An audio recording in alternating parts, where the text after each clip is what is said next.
What's the hardest family conversation you've never had?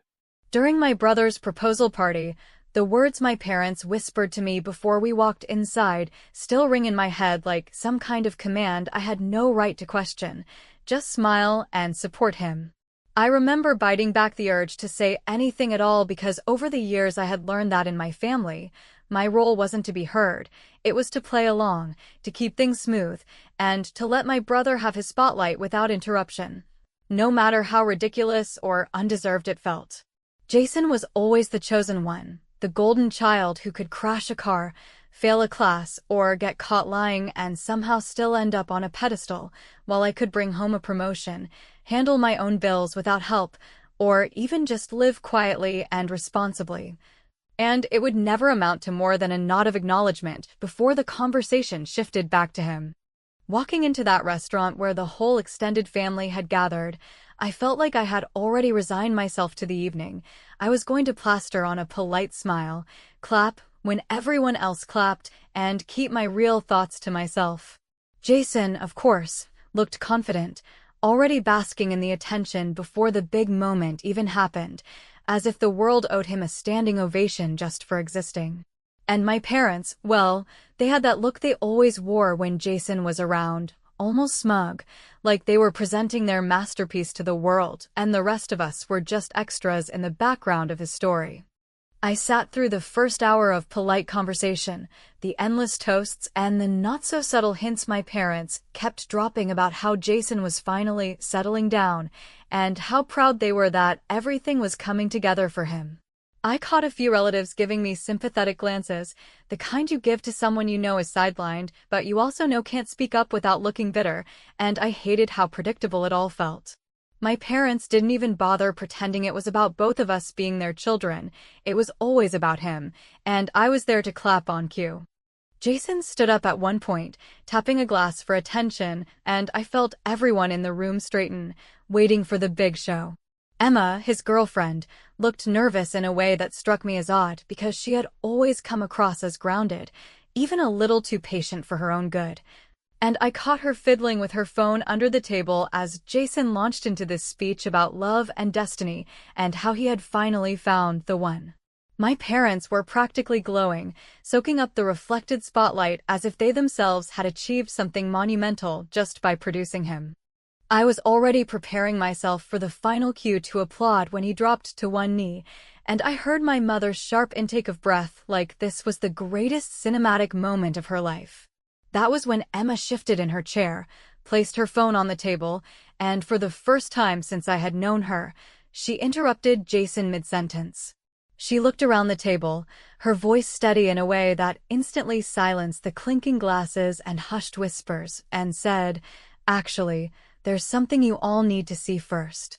The entire room froze, and for a split second I thought maybe she was going to show some kind of sweet video montage or a slideshow of their memories, something romantic to make the proposal more dramatic, but the tone in her voice didn't match that kind of moment. Jason's face stiffened, his hand hanging awkwardly between the table and the floor where he had been holding out the ring, and I saw my father lean forward like he was about to scold Emma for daring to interrupt what was supposed to be Jason's perfect night. Emma didn't flinch though, she simply unlocked her phone, glanced briefly at me, and then turned the screen toward the center of the table. In that single gesture, the air shifted, and the smug confidence that had filled the room a moment earlier collapsed into an uneasy silence that seemed to drag on forever. My parents looked confused, Jason's smile faltered, and I felt this unexpected surge of adrenaline, because deep down I already knew Emma wasn't about to show us anything sweet. She had the kind of expression people wear when they're done playing nice, and as much as my parents had told me to smile and support him, I couldn't help but feel like something inside me was finally being given a chance to breathe.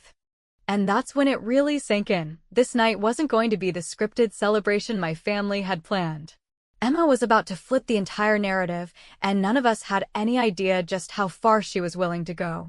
The moment Emma set her phone down and announced that everyone needed to see something before Jason continued with his grand proposal, the entire room shifted into a kind of uncomfortable stillness.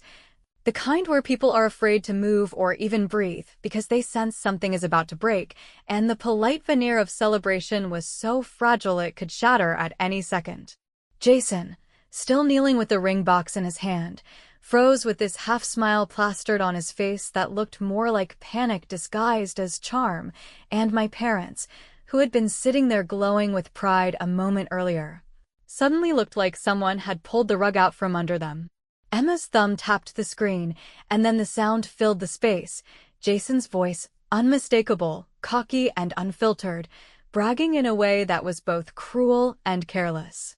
It wasn't a long video, but it didn't need to be. His voice, slightly slurred, clearly recorded during a night out, spilled out a string of words that no amount of excuses could clean up. He was laughing with someone in the background, telling them that Emma was sweet and dependable, but, in his words, not the only one. He joked about how she was predictable enough that he could get away with anything because she trusted him too much, and he added, almost proudly, that his parents would never hold him accountable because, again in his words, they'll always back me no matter what I do. The laughter on the recording was followed by Jason bragging about specific girls he had hooked up with on work trips, and while his tone was mocking, it was clear he wasn't exaggerating. By the time the recording ended, the silence in the room was unbearable, and even the clinking of glasses from the kitchen staff in the distance sounded harsh against the weight of what had just been played. My mother was the first to react, her voice sharp and defensive, snapping at Emma that this was neither the time nor the place for petty drama, and that families should solve these things privately rather than airing them in front of everyone. My father leaned in with his usual authoritarian tone, trying to smooth it over by insisting Jason had probably been joking, just being a guy, and exaggerating for his friends, but no one at the table looked convinced. Emma didn't flinch, didn't apologize, and didn't even raise her voice. She just looked straight at Jason and asked him calmly if he wanted to repeat any of those things now, in front of her, in front of his family, in front of the people who had gathered to celebrate the supposedly happiest night of their lives. Jason tried to laugh it off at first, some weak attempt at brushing it aside like it was nothing, but his hands were shaking as he shoved the ring box back into his pocket, and his words came out in a rush of excuses about context, about how everyone says stupid things when they've had a drink, and how the recording was unfair because it didn't reflect who he really was. He kept darting his eyes toward my parents, looking for backup, and of course they jumped in with their predictable lines about loyalty and how this was between him and Emma, but what struck me was how little control they suddenly had. For once, the script wasn't working, and the rest of the family wasn't nodding along like they usually did. I sat there in silence, and I'll admit I felt a complicated mix of emotions because on one hand I was shocked that Emma had been brave enough to actually pull the trigger like that, to derail the entire event with undeniable proof. But on the other hand, I felt this strange rush of vindication, like years of being forced into the background were finally cracking open, and all the things I had swallowed down were suddenly given a voice through her actions. My parents kept insisting we should all move on and not let one silly mistake ruin the evening, but the damage was done. And even the relatives who usually praised Jason were now exchanging looks that told me the pedestal he had lived on for so long was beginning to crumble. Jason eventually tried to grab Emma's phone, snapping that she was humiliating him and making a scene, but she pulled it back without raising her voice and said, "Humiliation only happens when the truth comes out, and you created this truth, not me." Then she turned her head and, to my surprise, locked eyes with me. She didn't smile, didn't signal anything obvious, but her next words were deliberate, and I think your sister already knows more than she's letting on. The entire table shifted their gaze toward me as if on cue, and my heart pounded in my chest, not because I was guilty of anything but because in that moment Emma had just exposed a crack in the foundation that no one else knew existed. I had been carrying pieces of the puzzle she had just revealed, and while I hadn't planned to speak them aloud that night, the possibility of it happening was suddenly real, hanging in the air like a loaded weapon waiting to go off. My parents stiffened, their faces turning cold and expectant, already bracing to shut me down if I opened my mouth, while Jason glared at me like I had somehow orchestrated the entire ambush. The silence stretched, and all I could think was that Emma had just handed me the chance to finally decide whether I would keep playing the role my family had written for me, or whether I would finally step off their stage and let the truth spill out. When Emma said she thought I already knew more than I was letting on, the room drew tight around me in that way families do when they expect you to be the good sport and take the punch without flinching, and for a heartbeat I considered doing what I had always done, which was to swallow the truth and let the people who loved pretending they had control set the narrative. But then I looked at Jason's face as he tried to silently bully me the way he always had, with that little smirk that said I would fold, and something in me decided that I was finished helping him keep his crown polished. I didn't stand up or make a speech because I have learned that you only need volume when you have nothing solid, so I kept my voice level and I told Emma that yes, I had been the person who pushed her to check the billing statements that never added up, to call the number that kept appearing on late-night charges, to ask the hotel to confirm whether a second key card had been issued, and to sit with me in my living room while we mapped the lies against the dates of his supposed business trips. And I watched the color drain from my parents' faces because they realized I had been doing actual thinking while they were busy polishing their talking points about loyalty and family image. Jason jumped in with the same tired routine, throwing around phrases like context and misunderstanding and private matters, then pivoting to call me jealous and miserable because I wasn't the one getting a proposal tonight. And if I had been younger, I might have flinched at that kind of cheap shot, but age has given me the kind of calm that does not chase approval, so I reminded him, still in that even tone that annoyed him more than shouting ever could, that Emma had not needed my help to create his behavior, that she had only needed my help to see it clearly, and that he had gifted us both with more proof than either of us ever asked for. My mother tried to redirect the conversation by accusing me of enjoying the spectacle, insisting that if I had concerns I should have come to them first, because families keep things in the house. And I wanted to laugh at the irony because I have spent my entire life bringing things to them first and being told that I was dramatic or sensitive or ungrateful. So I told her that I had learned to stop running to people who treat a fire alarm like a personal insult, and that I had chosen instead to work with the person who was actually in danger, which in this case was Emma, who had been told over and over that she was lucky to have their son while their son was busy acting like commitment was a costume he could wear when the audience was generous. Emma, who had been quiet while I took the heat that was meant to force me back into line, put her phone between her hands like a referee with the ball and said she had one more recording, this one from a ride home when Jason thought she was asleep,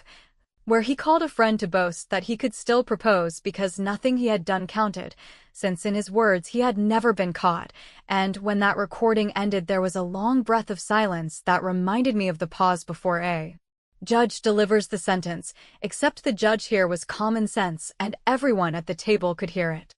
My father, who has built his identity on the belief that problems can be handled with a firm tone and a well-timed lecture, leaned toward me and demanded that I hand over whatever I had collected. And I told him that I had brought nothing physical because I did not need to turn this into a dramatic prop show, but that I had already shared what mattered with the only people who needed it, which was Emma and, starting now, everyone in the family who had been taught to look the other way while Jason did whatever he wanted, and before anyone could grab at my phone or tell me I was crossing a line, I opened the family group chat that my mother uses for holiday assignments and baby announcements and sent a clean thread that included the timestamps. The text exchanges where Jason bragged about staying an extra night for what he called a victory lap, and a short note that said I would no longer be participating in the tradition of pretending this was fine. You could feel the building panic because nothing terrifies people like the possibility that the story they have repeated for years might not survive daylight, and Jason lunged toward me with that old mix of charm and threat, promising that if I deleted everything and apologized, he would forgive me for trying to ruin the happiest night of his life. But I was done negotiating with people who only use forgiveness as a leash. So I put my phone face down and said I had finally learned that silence is not loyalty and that enabling is not love, and then I turned to Emma and told her that whether she stayed or left was her call alone, and that whatever she chose, I would back her. Not because I wanted revenge for revenge's sake, but because I was finished letting everyone pretend this was harmless. My parents started pleading for a pause so we could talk privately in the hallway, which was the oldest trick in their book because hallway talks always ended with me apologizing for making them uncomfortable. And I told them we were done with hallways and whispered deals, and that if they wanted to defend Jason, they were welcome to do it here with everyone listening. And that was the moment the first reply landed in the group chat from an aunt who never crosses my mother, saying that she believed me and that she had her own story she had kept quiet to avoid the fallout. And even though I knew we were far from done, I felt the ground shift under Jason's feet in a way I had never seen before. What I did next was small and deliberate and, in its own way, the first piece of my revenge because I scrolled to the top of the thread, renamed the conversation from family updates to family accountability, locked the attachments so they could not be quietly deleted, and then I slid my phone back into my bag while Jason sputtered and my parents tried to decide whether to scold me or bargain with me, and I sat there with my hands steady, finally choosing the version of myself that did not beg for a seat at their table, which is exactly when the restaurant manager approached our end of the room with a concerned look and a request that we take it down a notch because other guests were complaining, and I thought, fine, we can lower our voices, but the volume of the truth is already louder than anything we could whisper away. When the manager asked us to lower our voices and my parents hustled everyone into a strained circle of polite smiles that fooled no one, I felt the temperature in the room drop in that particular way it does when a family performance has run out of lines and the audience is no longer willing to clap, because aunts who usually side with my mother were avoiding her eyes. Cousins who usually fawn over Jason were glued to their screens, and the buzz of incoming messages from the family thread I had just renamed to Family Accountability was rolling through the group like a weather siren that dared anyone to pretend this was a light drizzle. My mother tried to claim authority with that calm tone she uses when she is about to rewrite history, insisting that while mistakes may have been made, we should protect the family's privacy because reputations take years to build and only moments to destroy. Yet almost on cue, my usually silent aunt cleared her throat and, with a steadiness that surprised me, said that she had once covered for Jason after he had an ugly confrontation at a local shop and begged her not to tell because he was worried it would get back to his job, and when another cousin added that she had spotted him more than once at a downtown bar with women who were not Emma, the pedestal that had always surrounded him began to look less like a throne and more like a rickety stool that everyone had been propping up with their own discomfort. Jason tried to take back the narrative with that oily confidence that has always made people second-guess themselves, declaring that the recording was taken out of context and that everyone talks a little trash when they have had a drink, then pivoting into a half-legal, half-menacing ramble about defamation and unauthorized recordings and how we would all regret making things public, which might have sounded impressive if Emma had not calmly replied that she had recorded only her own conversations and that the rest of the evidence was his own messages, his own bookings, and his own trail of digital crumbs that he had left because he believed rules were for other people. My father, visibly rattled, reached for the old playbook by leaning toward Emma with a reasonable face and telling her that while pain can make anyone impulsive, smart families resolve problems quietly. And if she could just find her way back to patience, they could discuss a generous engagement gift, a family-funded trip, and a fresh start, which landed in the center of the table like a stack of chips from a gambler who does not realize the deck is already cut. Because Emma did not even blink before saying that she was done trading her dignity for their comfort and that no gift could buy back the months she spent doubting her own instincts while they told her to be grateful. I felt the room tilt toward me again when my mother turned her disappointment laser on my face and asked how I could do this to my brother when I know how hard he works and how much pressure he is under. And I answered in the same even tone that has started to feel like armor, explaining that work pressure does not manufacture hotel keys, that stress does not create loyalty points in someone else's name, and that I was finished being the family's janitor whose job was to mop up the story before guests arrived. Jason, sensing that the crowd was slipping, threw a final Hail Mary by claiming that I had always been jealous of the attention he received and that I had been waiting years for a chance to humiliate him,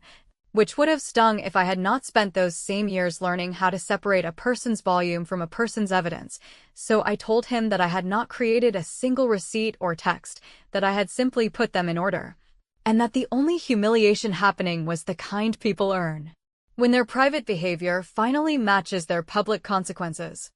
I explained, without theatrics or raised volume, that the thread I had started was only the summary for relatives, because earlier that afternoon I had finished a clean packet that included a timeline of his trips, the crossover with Emma's calls, screenshots of his boasts about staying an extra night on the company card to celebrate his so-called victories, and a short cover note that made no moral arguments at all, only factual statements about policy, reimbursement, and exposure, and I watched my parents recoil as if the word exposure itself were an accusation against them, which maybe it was.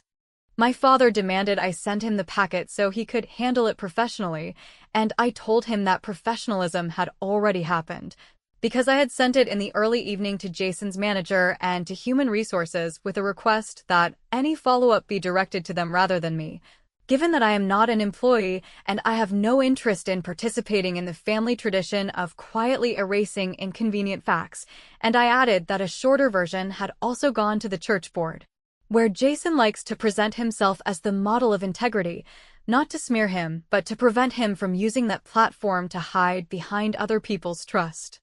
My mother tried to bargain by pleading for time, suggesting that if I would retract those messages she could convince Emma to give the proposal another try after counseling and a cooling-off period. And the exhaustion I felt in that moment was the kind that comes from years of being told to respect a peace that only exists when I accept harm, so I told her as gently as I could manage that the retract switch does not exist anymore. That read receipts were already pinging my inbox, and that what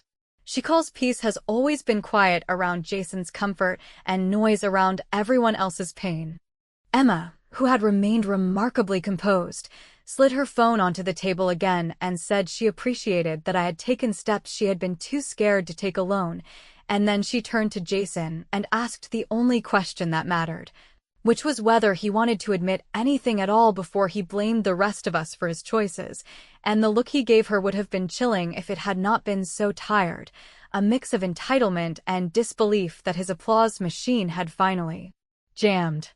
There is a specific sound that group threads make when the truth has landed and people decide they are done staying out of it, a rising chorus of long messages and clipped acknowledgments and quiet disclosures that, taken together, feel like a community squaring its shoulders, and while those replies stacked up, Jason's phone lit with a vibration he tried to ignore until the second and third buzz forced him to glance down, and I saw his face tighten as the preview banners lined up with words like urgent and meeting and policy and investigation, which was the moment I told him plainly that my part tonight had been to make sure the people he counted on to clean up after him would finally have to look at what they were scrubbing,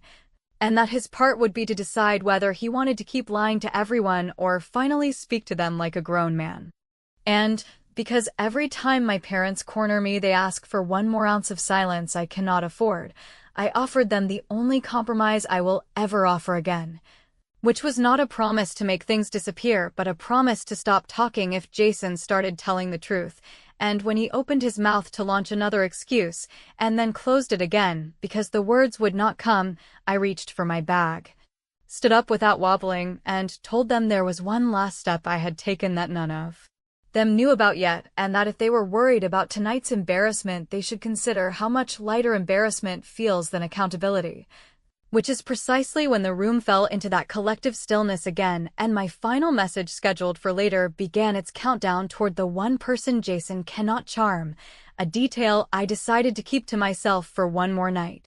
The hours after that disastrous dinner moved in a blur that felt both surreal and inevitable. Because once the air had been punctured by the recordings and once the family group chat had been turned into a running tally of truths that could no longer be politely ignored, it no longer mattered how many times my mother whispered about privacy or how many times my father insisted this could all be cleaned up if we acted quickly, since the reality was already too large to be folded back into silence, and I knew it because while Jason paced around with his phone glued to his hand, trying desperately to salvage his reputation with hasty calls that no one was returning. I could see the expressions of relatives shifting from shock to resignation. The kind of resignation people feel when they realize the story they have been repeating for years has just collapsed under its own weight. By the next morning, I woke up to more notifications than I had seen in years, and they were not the kind that vanish with polite apologies, because his manager had acknowledged receipt of the packet with a curt response saying the matter was under review. The church board had scheduled an emergency session to address new information, and extended family members who once acted like I was invisible were suddenly sending me private messages thanking me for putting in writing what they had been too afraid to say out loud. And while a younger version of me might have felt guilty for lighting such a fire, this time I felt something closer to relief, because finally, after years of being cast as the dramatic sibling, I was standing on solid ground, holding proof that was louder than anyone's excuses. Jason, meanwhile, tried to paint himself as the victim of a conspiracy, telling anyone who would listen that Emma and I had teamed up to destroy his life because we were jealous. But the problem with spinning that kind of narrative is that eventually people ask to see receipts, and once the receipts are in black and white, there is no volume of whining that can turn them into lies. And that is exactly why his job put him on suspension pending review, why Emma moved out of their shared apartment within 2 days, and why whispers about his double life were circulating through the very community groups where he used to preen about being an example. My parents did what they always do when their golden boy is cornered. They tried to turn the spotlight onto me, accusing me of being vindictive, of holding onto old grudges, of trying to ruin the family name. And I listened calmly because I have grown used to their reflex of blaming the person who refuses to pretend. But then I told them something I had never dared to say so directly before, which was that the family name was never strong enough to be ruined by truth. And that if the truth was heavy, it was only because they had been stacking lies on it for so long. They were stunned into silence for once, not because they agreed, but because they could not find the words to fight back against the evidence sitting in every phone around them. Emma called me a week later, her voice steadier than I had ever heard it, to thank me for refusing to let Jason spin her into the kind of confused silence she had been living in for months. And she admitted she had been terrified of losing everything she thought she had built, but now that the facade had collapsed, she felt freer than she expected, like she had been let out of a room she did not realize was locked, and while she still sounded heartbroken, she also sounded like someone who knew that heartbreak would eventually heal while humiliation might have trapped her forever. Jason, on the other hand, has tried more than once to reach out, and just last week he called me directly, but I let it ring, not because I was afraid of what he would say, but because I had finally realized I owed him nothing, not my silence, not my forgiveness, not my energy, and certainly not my willingness to keep pretending his behavior was just a phase he would outgrow. There is a strange peace in realizing you do not need to answer, that you can let someone sit with the wreckage they built, and that peace was something I had been denied for years, but had finally claimed for myself. In the aftermath, my parents have kept their distance, choosing to nurse their wounded pride in private rather than confront the fact that they raised a son who learned entitlement from their own example. And while I know they will eventually circle back with some version of an olive branch, I also know that my boundaries are no longer negotiable, because once you have seen how much damage silence can do, you stop treating silence like an act of love and start treating it like the weapon it has always been. So here I am, months later, still sorting through the fallout, still deciding how much of a relationship with my parents is even worth maintaining, still ignoring the occasional message from Jason begging for another chance to set the record straight, and yet feeling more whole than I ever have, because for once I did not cave to the demand to smile and support him, for once I did not swallow my voice just to make everyone else comfortable, and for once I played the move that ended their script instead of feeding it. And if you ask me whether it was too far, whether sending that evidence to his boss and his community and locking the family thread with attachments that could not be erased was cruel, I would tell you no. Because the only cruelty here was in asking the rest of us to keep clapping while he built his life on lies, and the truth, however messy, was the cleanest thing I could give them. What lingers now is not regret, but a quiet satisfaction, the kind that comes from knowing that no matter what my family says about betrayal or loyalty, the final move was mine, it was brilliant, and it was overdue.